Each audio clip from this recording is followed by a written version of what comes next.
నమస్తే, నేను ప్రశాంత్. హీరోయిన్ కేసులో పిఎస్ఆర్ ఆంజనేయులు అరెస్ట్ కావడం అయితే జరిగింది. ఇదే క్రమంలో అతని మీద ఇంకెన్నో కేసులు అయితే నమోదవుతున్నట్లు, ఎన్నో ట్విస్టులు బయటకు వస్తున్నట్టు ఇలా అయితే బయటకు వస్తున్నాయి. అసలు ఇంతకీ ఏం జరిగింది ఏంటి అనేది అయితే తెలుసుకుందాం. దీని గురించి అయితే మాట్లాడేందుకు ప్రస్తుతం మనతో పాటు టీడీపీ స్పోక్స్ పర్సన్ సూర్య దేవరలత గారు ఉన్నారు. నమస్తే అండి. నమస్తే. మెట్టకేలకు పిఎస్ఆర్ ఆంజనేయులు అయితే అరెస్ట్ కావడం జరిగింది.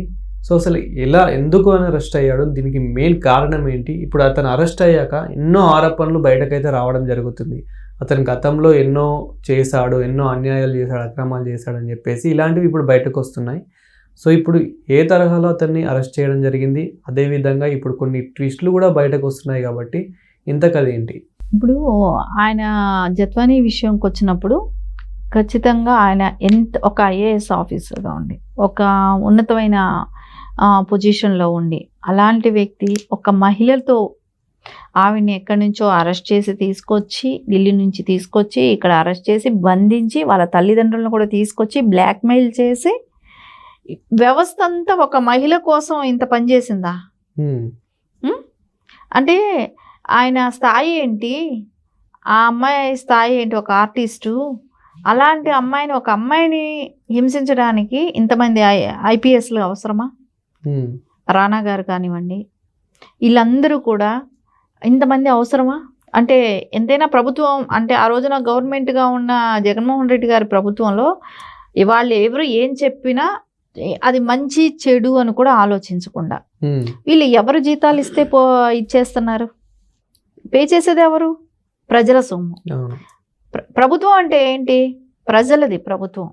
సో ప్రజల సొమ్ము తీసుకుంటూ జీతాలుగా ప్రజలకే ద్రోహం చేయటానికి, అమాయకుల్ని తీసుకొచ్చి హింసించడానికి, సో మీకు ఒక సీఎం దగ్గర మెప్పు పొందటం కోసమో, వాళ్ళ చుట్టూ ఉన్న భజన వ్యాపారుల దగ్గర గొప్పలు పొందటం కోసమో అందరిని ప్రజలను తీసుకొచ్చి ఇబ్బంది పెడతారా? అది మహిళలు.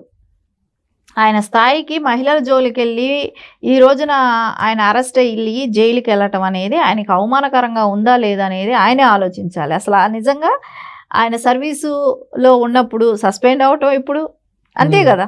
సో సర్వీస్ ఉన్నప్పుడు సస్పెండ్ అయ్యటం, అది ఇట్లాంటి అమ్మాయిల్ని విసిగించిన విషయంలో, అది ఒక పోలీస్ డిపార్ట్మెంట్ ఐపీఎస్గా ఉన్న వ్యక్తి.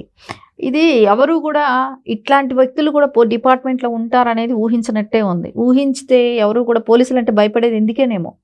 ఖచ్చితంగా పోలీసుల వ్యవస్థలో కొంతమంది ఇలాంటి వాళ్ళు ఉండబట్టి ప్రజలకు ఇంకా కూడా భయం అనేది పోవట్ల. అంటే ప్రజలకు ఎట్లా అనిపిస్తుందంటే, పోలీస్ దగ్గరికి వెళ్తే న్యాయం జరుగుతుంది పక్కన పెడితే డబ్బుండేవాడికి న్యాయం జరుగుతుంది అన్న ఫీలింగ్కి వచ్చేసారు. అదే ఇక్కడ ఎలా ఉందంటే, ప్రజల కోసం పని చేయండి అంటే పార్టీ కోసం పనిచేసే వాళ్ళు అయిపోయారు. సో ముఖ్యంగా ఈ పిఎస్ఆర్ ఆంజనేయులు అనే వ్యక్తి ఎక్కువ ఎప్పుడైతే ఈ జగన్ గారు అధికారంలో ఉన్నారో అతనికే పనిచేయడం జరిగింది, కానీ అంటే పార్టీకి పనిచేశాడు కానీ ప్రజలకు మాత్రం ఎలాంటి పని చేయలేదు అని చెప్పేసి అయితే వినిపిస్తూ ఉంది. అంటే ఇప్పుడు డిపార్ట్మెంట్లో కూడా అందరూ చెడ్డ వాళ్ళు ఉంటారని అనట్లేదు, మంచి వాళ్ళు కూడా చాలా మంది ఉంటారు. కొంతమంది ఒత్తిళ్ళు ఒకటి ఉంటుంది, ప్రెజర్స్ ఉంటాయి, ప్రెజర్స్ మూలం చేసిన వాళ్ళు కొంతమంది ఉంటారు. కొంతమంది చేయలేక మాకు లేకపోతే పోయింది, ఈ ఇంక్రిమెంట్సే కానివ్వండి ఇవేమి మాకు లేకపోతే పోయింది, మా పొజిషన్ ఇట్లాగే ఉంటే పర్లేదు అనుకునే వాళ్ళు కూడా కొంతమంది ఉంటారు. అన్యాయం చేయలేము, ఇప్పుడు ఈయనకన్నా గొప్ప వాళ్ళు చాలా మంది ఉంటారు. ఇలాంటి వాళ్ళకి ప్రమోషన్స్ వచ్చి ఇలా ఉన్నారు కొంతమంది అని అంటే, ఏదైనా నేను వాళ్ళకి నచ్చింది చేసి పెట్టి అన్యాయంగా చేస్తే వాళ్ళు ఏదో ప్రమోషన్ ఇస్తారా అనే దానికి కొంతమంది ఇట్లాంటివి చేసే వాళ్ళు కూడా ఉన్నారు. అంటే నేను అనేది ఏంటంటే, వీళ్ళు ఖచ్చితంగా అంటే పార్టీలకు అతీతంగా పనిచేస్తే డిపార్ట్మెంట్, సో వాళ్ళ గౌరవం ప్రజల దగ్గర ఉంటుంది ఎప్పుడు కూడా. సో ప్రజలు గౌరవించాలి కదా మెయిన్. ఇప్పుడు ఎవరైనా అధికారులు వస్తారు పోతూ ఉంటుంది, ఇది గవర్నమెంట్ అనేది ఎన్నేళ్ళు ఉంటారు ఎవరు కూడా శాశ్వతం కాదు. కాకపోతే మీరు చూడండి, ఎప్పుడు కూడా తెలుగుదేశం ప్రభుత్వం ఉన్నప్పుడు పోలీసులకు ఒక స్వేచ్ఛ అనేది ఉంటుంది ఇక్కడ. సో ఎవరు తప్పు చేసినా కూడా మనం చాలా ఎగ్జాంపుల్ చూసాం. తెలుగుదేశం కార్యకర్తలు తప్పు చేసినా కూడా అరెస్టులు చేసిన రోజులు ఉన్నాయి, చూస్తూనే ఉన్నాం, ఇప్పుడు కూడా జరుగుతున్నాయి. అంటే తప్పు చేస్తే ఎవరైనా సరే సమానంగా చూడాలి, వాళ్ళైనా తప్పుని తప్పుగానే ఎత్తి చూపెట్టాలి. ఎవరు చేసినా ఒకటే అన్నట్టే బాబు గారి ఆలోచన విధానం అట్లా ఉంటుంది. జగన్మోహన్ రెడ్డి గారు అలా కాదు. సో నేను చెప్పిన పని నువ్వు చేయాలి. సో వాళ్ళకి పాపం వాళ్ళు న్యాయం చెయ్యండి అని వస్తే వాళ్ళ మీదే తిప్పి కేసులు పెట్టేయాలి, వాళ్ళనే ఎత్తి లోపలేయాలి, వాళ్ళనే అరెస్టులు చేయాలి, వాళ్ళనే జైలుకి పంపించాలి, వాళ్ళని ఇబ్బంది పెట్టాలి. సో న్యాయం కావాలని వాళ్ళు బయట రాకూడదు, అలాంటి భయపెట్టేసేవాళ్ళు. 5 ఏళ్ళు అదే జరిగింది. ఒక మహిళని వాళ్ళు ఎక్కడో నార్త్ ఇండియన్ ఒక గౌరవం, తెలుగు వాళ్ళ మీద ఒక గౌరవం పోగొట్టుకున్నారు. అంటే చెప్పుకుంటారు కదా, నేషనల్ మీడియా వరకు పాకేసింది కదా ఈ విషయం. ఒక్క మహిళనే కాదు, ఇలా ఎంతో మంది మహిళలని ఇతను వాడుకున్నాడు, అసభ్యంగా ప్రవర్తించాడు అని చెప్పేసి ఇప్పుడు ఇతను అరెస్ట్ అయ్యాక చాలా ఆరోపణలు అయితే బయటకు వస్తూ ఉన్నాయి. ఇది ఎంతవరకు నిజం? ఇదే క్రమంలో ఇంకా చాలా మందిని బెదిరించాడు, అమాయకుల్ని బెదిరించాడు అండ్ జగన్ గారి కోసమే వర్క్ చేశాడు అని చెప్పేసి అయితే ఇలా చాలా బయటకు వస్తున్నాయి. ఇప్పుడు అతనైతే విచారణ చేస్తున్నారు కాబట్టి అసలు నిజాలేంటి? ఇక్కడ ఒక విషయం, ఆంధ్రప్రదేశ్ ఉద్యోగ సంఘాల అధ్యక్షులుగా ఉన్న వ్యక్తిని కూడా, సూర్యనారాయణ గారిని, ఆయన్ని కూడా తుపాకీ పెట్టి బెదిరించారు. అంటే ఏదైనా వాళ్ళు చెప్పిన మాట వినకపోతే తుపాకీ పెట్టి డైరెక్ట్ బెదిరించటం. సో వాళ్ళ కనసాగిల్లో నడవాలి, ఎవరైనా వాళ్ళు చెప్పినట్టు వినాలి. ఇది ఏ స్థాయికి వెళ్ళిపోయారు అంటే పోలీసుల వ్యవస్థే గుండాయిజం చేసినట్టు అయిపోయింది ఇక్కడ. గుండాలు తప్పు చేస్తారు, రౌడీలు తప్పు చేస్తారు, హంతకులు ఉంటారు, ఇలాంటి వాళ్ళ కోసం మనం పోలీసు న్యాయం కోసం వెళ్తే ఇక్కడ ఏమైంది, గత 5 ఏళ్ళుగా వాళ్ళు చేసింది. సో ఎవరైనా న్యాయం కావాలని వెళ్తే వాళ్ళని ఎదురుగా ఇచ్చేసినట్టు అయింది. సో మనం న్యాయం కావాలని వెళ్ళకూడదు అన్నట్టు భయపడిపోయి అందరూ ఎవరి కాళ్ళు ఇళ్లలో ఉండము. సో ఇప్పుడు ఏదో న్యాయం జరుగుతుంది ప్రతి వాళ్ళకి కానివ్వండి. అదే మనం చూసాం, వాసంశెట్టి సుభాష్ గారు కూడా చెప్పారు గతంలో, మొన్న ప్రెస్ మీట్లో చెప్పారు.